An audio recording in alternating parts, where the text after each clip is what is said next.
Hyundai's much improved third generation i30 delivers smarter looks, a wide variety of body styles, efficient engines and stronger standards of safety and media connectivity. In short, if you were shopping in the family hatchback segment, it's a product that certainly adds up on paper, but then the i30 always has. Will this one have more lasting real-world appeal against apparently more charismatic rivals? In theory, all the engines that feature with this facelifted version of the third generation i30 are completely new, but that's only because they've had 48-volt mild hybrid tech added into them. As usual with this kind of technology, the difference out on the road is difficult to feel, although Hyundai has provided a selectable energy flow screen in the instrument cluster there, so you can see how the system's working. As before, the lineup is primarily based around two core power plants. There's the 120 PS 3-cylinder 1-litre TGDI petrol unit we're trying here, and an alternative 136 PS 4-cylinder 1.6-litre CRDI diesel. Hyundai has also now added a third option in as part of the update, 159 PS 1.5-litre TGDI petrol unit, which is what you have to have if you choose to specify the sporty N-line trim with this car. Talking of sportiness, the top i30N hot hatch continues with a potent 2-litre TGDI petrol power plant, and that's now uprated to 280 PS and is paired to a new DCT 8-speed automatic transmission. The mainstream lineup is our focus here though, and the 6-speed manual gearbox available with all the core power plants has now been improved with the brand's latest IMT intelligent manual transmission. Now this decouples the engine from the gearbox after the driver releases the accelerator, and that allows the car to enter into two possible levels of coasting depending on the conditions. The first leaves the engine idling and the second turns it off altogether. Partly as a result of that, this 1-litre petrol model, the i30 variant that most will probably want, is able to return a very class competitive set of WLTP rated efficiency stats, up to 61.4 mpg on the combined cycle and up to 121 grams per kilometre of CO2. As before, the drive dynamics of this car aren't especially involving, but it does score in terms of refinement and the supple ride that's delivered by the multi-link rear suspension setup. That is the kind of thing that rivals lack or make you pay extra for, but it's standard here across the range. In an age where Hyundai is designing cars of this size with the dramatic pavement presence of their Ioniq 5, the look of this i30 isn't going to turn any heads.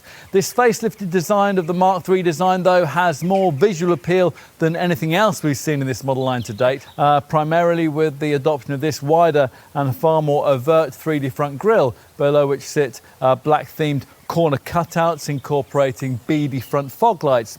Redesigned slimmer headlamps with multifaceted reflector MFR LED technology complete the front end changes. Not much is different elsewhere, although these redesigned diamond cut 16-inch, or as in this case 17-inch alloy wheels that are fitted to the mainstream models aim to give this profile perspective more of a premium feel. At the rear, this facelifted model has adopted a fresh bumper design in pursuit of sleek aerodynamics, a change which sees the previously high-set reflectors positioned a bit further down. Enough with that, let's take a seat at the wheel. Where the look is familiar, but the finishing touches are not, or at least they won't be if you've stretched beyond entry-level spec, because then you'll get yourself the more digitalized cabin feel that we have here. But that comes courtesy of a much bigger 10.25-inch center dash infotainment monitor. That's complete with Hyundai's latest Blue Link telematics and this 7-inch driver's supervision instrument cluster, which sounds quite grand but actually isn't, because unlike the competitor digital instrument monitors, its screen doesn't extend the width of the instrument binnacle. In addition, the air vents and the steering wheel, they've been redesigned too. You can now specify a pewter grey interior garnish finish if you don't like this usual black, and there's wireless phone mirroring too, so there's no more need for unsightly cables. As before, there's plenty of cabin stowage space, and although the seats don't look especially inviting, getting comfortable is actually easy. That's thanks to plenty of seat and wheel adjustment and standard electrically adjustable lumbar support.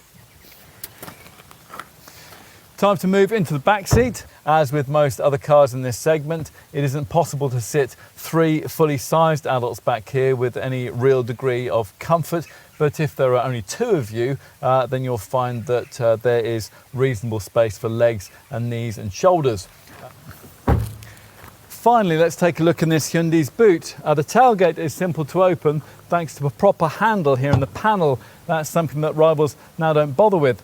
It isn't particularly light to lift up, and there's quite a high lip to lump your stuff over when the hatch is open, but the aperture is quite wide and the 395 litre capacity is class competitive. If you need more space and you want to push the rear backrest down, there's up to 1301 litres of carrying capacity available. Some family hatchbacks have standout qualities, say in efficiency, handling or sheer style. The i30 isn't one of those, but the combination of virtues that it does offer continue to make this car difficult to ignore in its segment. We've little doubt that one day the brand will provide it. Indeed, the i30N hot hatch and the fastback body style prove the company's willingness to take that step. In the meantime though, it's ultimately hard to do too much better for the money, which means that for the time being at least, the eyes still have it.